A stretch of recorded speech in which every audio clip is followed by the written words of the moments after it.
Hello दोस्तों, स्वागत है आप सभी का आपके अपने YouTube चैनल उत्तम स्कूल। दोस्तों, इससे आज हम जो है आर्या छंद के विषय में पढ़ेंगे। इससे पहले मैंने छंद का सामान्य सा परिचय आप सभी के सामने रखा था। यदि आपने वह वीडियो ना देखी हो तो प्लीज़ जा करके वह वीडियो देख ले। आपको वह वीडियो देखने से यह ज्ञात हो जाएगा कि किस मात्रा को लघु के अंतर्गत गिनना है, किस मात्रा को गुरु के अंतर्गत गिनना है। ठीक है दोस्तों, यदि पहले वाली वीडियो आपने नहीं देखी हो छंद परिचय, वह देखने के बाद ही आपको आर्य छंद, जो कि यह एक मात्रिक छंद है, आर्य छंद आपको समझ में आ जाएगा। तो आइए दोस्तों, देरी ना करते हुए चलते हैं वीडियो की तरफ। जब आज का हमारा जो बिंदु है, पहला छंद आर्य छंद, जो कि सभी प्रतियोगी परीक्षाओं या आपके यूजीसी हो, नेट हो, जेआरएफ हो, आपका टीजीटी हो, पीजीटी हो, DSSS हो, कोई भी प्रतियोगी एग्जाम हो, वहां पर छंद के अंतर्गत से 2 या 3 क्वेश्चन जरूर देखने को मिलते हैं। तो आइए आज हम शुरू करते हैं। आज हम देखते हैं आर्य छंद का सामान्य सा परिचय। दोस्तों, जो हमारा यह आर्य छंद है, यह मात्रिक छंद है। मैंने आपको छंद के सामान्य परिचय के अंतर्गत ज्ञात करवाया था कि छंद जो है 2 प्रकार के होते हैं। पहला जो है मात्रिक छंद और दूसरा जो है वार्णिक छंद। मात्रिक छंद के अंतर्गत जो है हम मात्राओं की गणना करते हैं और वार्णिक छंद के अंतर्गत हम वर्णों की गणना करते हैं। तो जो यह आर्य छंद है, यह एक प्रकार का मात्रिक छंद है। ठीक है, अब देखते हैं इसका लक्षण क्या है। यस्य पादे प्रथमे द्वादश मात्रास्तथा तृतीयेऽपि अष्टादश द्वितीये चतुर्थके पंचदश स आर्याः। स आर्याः, कहा आर्याः? अब देखो, यस्य पादे प्रथमे, जिसके प्रथम पाद में द्वादश मात्रा तथा तृतीय अपि, द्वादश अर्थात 12 मात्रा और तृतीय अपि अर्थात तीसरे पाद में भी प्रत्येक श्लोक के 4 पाद होते हैं। ठीक है ना। तो ये कह रहा है यस्य पादे प्रथमे, जिसके प्रथम पाद में द्वादश मात्रा हो, तृतीय अपि, और तृतीय पाद में भी जो है कितनी मात्रा हो? द्वादश मात्रा हो। अष्टादश द्वितीय, अर्थात द्वितीय जो पाद है श्लोक का, द्वितीय जो चरण है, उसके अंतर्गत कितनी मात्राएं हो? अष्टादश, अर्थात 18 मात्राएं जो द्वितीय पाद में, द्वितीय चरण में होनी चाहिए। अब बचा चतुर्थ के पंचदश, और चौथा जो पाद है, चौथा जो चरण है, उसके अंतर्गत मात्राओं की संख्या जो आर्य छंद के अंदर कितनी होनी चाहिए? पंचदश, अर्थात 15। ये देखो, मैंने समझाने के उससे इस यहां पर हिंदी में भी लिख दिया। प्रथम पाद में 12 मात्रा होनी चाहिए, द्वितीय पाद में 18 मात्रा होनी चाहिए, तृतीय पाद में 12 मात्रा होनी चाहिए और चतुर्थ पाद में 15 मात्रा हो, तो वह छंद क्या कहलाएगा? वह छंद कहलाएगा आर्य छंद। ठीक है, हमने आर्य छंद का जो सामान्य सा परिचय है वो देखा कि भाई यस्य पादे प्रथमे, आर्य छंद के प्रथम पाद में 12 मात्रा होनी चाहिए, द्वितीय जो पाद है उसके अंतर्गत 18 मात्रा होनी चाहिए, तृतीय पाद में 12 मात्रा होनी चाहिए और चौथे पाद में 15 पंचदश मात्रा हो, तो वह छंद कहलाएगा आर्य छंद। अब इसका एक उदाहरण के तौर पे देख लेते हैं। अपरितोषा द्विदुषाम न, अपरितोषा द्विदुषा न साधु मन्ये प्रयोग विज्ञानम बलवदपि शिक्षितानाम आत्मन्य प्रत्यय चेता। यह जो श्लोक है, यह अभिज्ञान शाकुंतलम के अंतर्गत से लिया गया है। अब देखिए, यस्य पादे प्रथमे कि जो हमने अभी ऊपर जो हमने पढ़ा था कि प्रथम पाद में 12 मात्रा, द्वितीय पाद में 18 मात्रा, तृतीय पाद में 12 मात्रा, चतुर्थ पाद में 15 मात्रा, वह छंद जो है आर्य छंद कहलाएगा। अब आप यहां पर देखिए, अपरितोषा द्विदुषाम, आर्य छंद जो है एक मात्रिक छंद है। इसके अंतर्गत जो है मात्राओं की गणना की जाती है। अब यहां पर देखिए, आ क्या है, आ जो है आपका यहां पर ये है गुरु अर्थात 2 मात्रा। प क्या है, प है लघु अर्थात प की 1 मात्रा। री क्या है, यह भी लघु है, 1 मात्रा।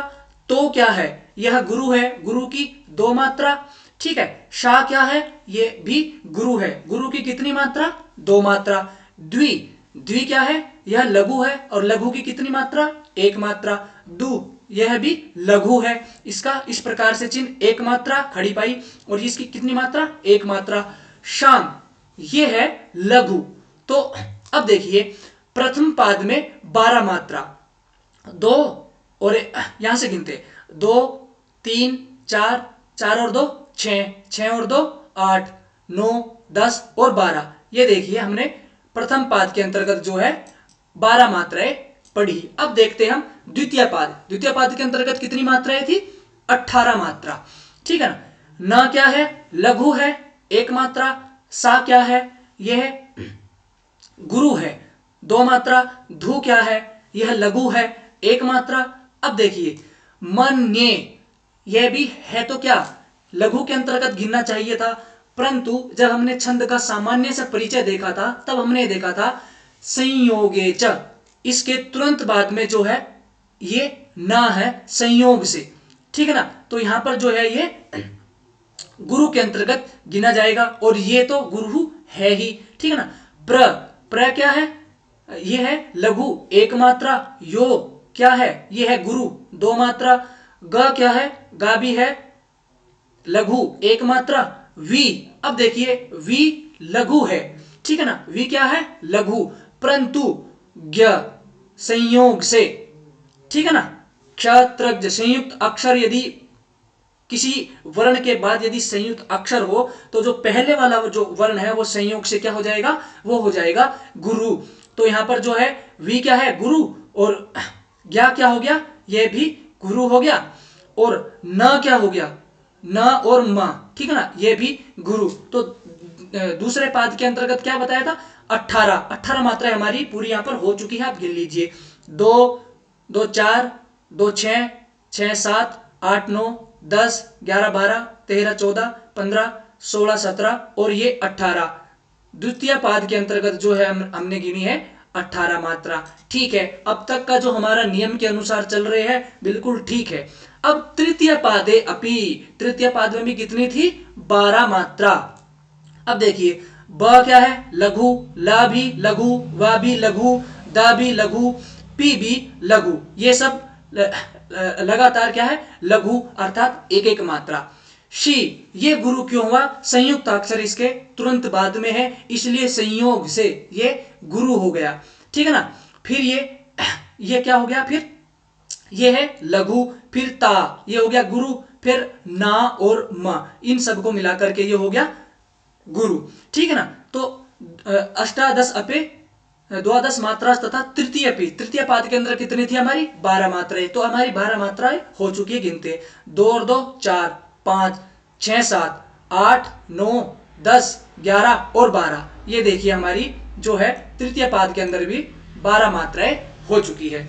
अब चतुर्थ के पंचदश, चौथा जो पाद है वहां पर हमने जो बनाई चतुर्थ के पंचदश, चौथे पाद में 15 मात्राएं होनी चाहिए। अब देखिए, आ क्या है, गुरु, त्मा, ये नहीं, ये इसी के अंतर्गत से गिना गया, जो संयोग है ना ये बाद में आ इसी के अंदर गिना गया था। ठीक है ना। तो आ क्या हो गया, गुरु, माना संयोग से। ठीक है ना। ये भी क्या हो गया, गुरु, यह के बाद तुरंत ये देखिए संयोग से, तो ये भी क्या है, गुरु। प के बाद पुनः संयोग से ये आधा त है।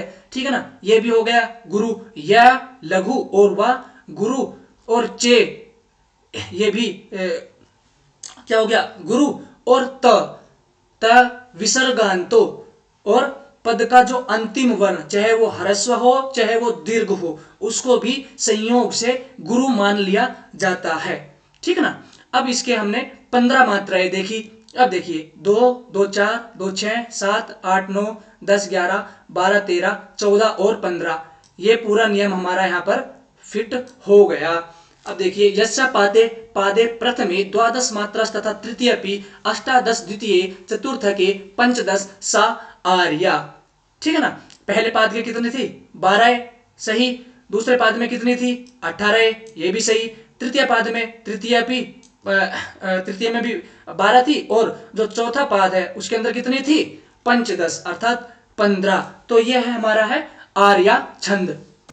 तो दोस्तों आर्या छंद का जो है एक सामान्य सा परिचय मैंने आप सभी के सामने रखा है, और इसके अंतर्गत जो है यूजीसी नेट, जेआरएफ, आपका CTET, UP TET, super TET, HP TET, commission, जितनी भी प्रतियोगी परीक्षाएं होती है सभी के अंदर से छंदों के अंतर्गत से 3 या 4 क्वेश्चन जो है पूछ लिए जाते हैं।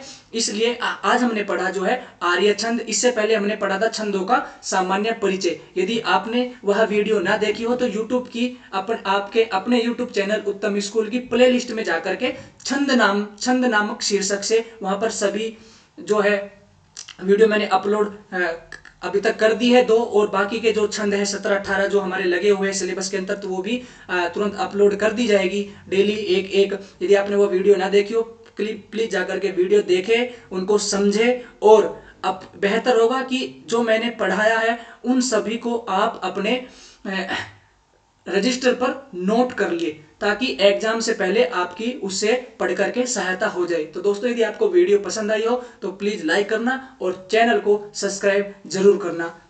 धन्यवाद। नमो नमः।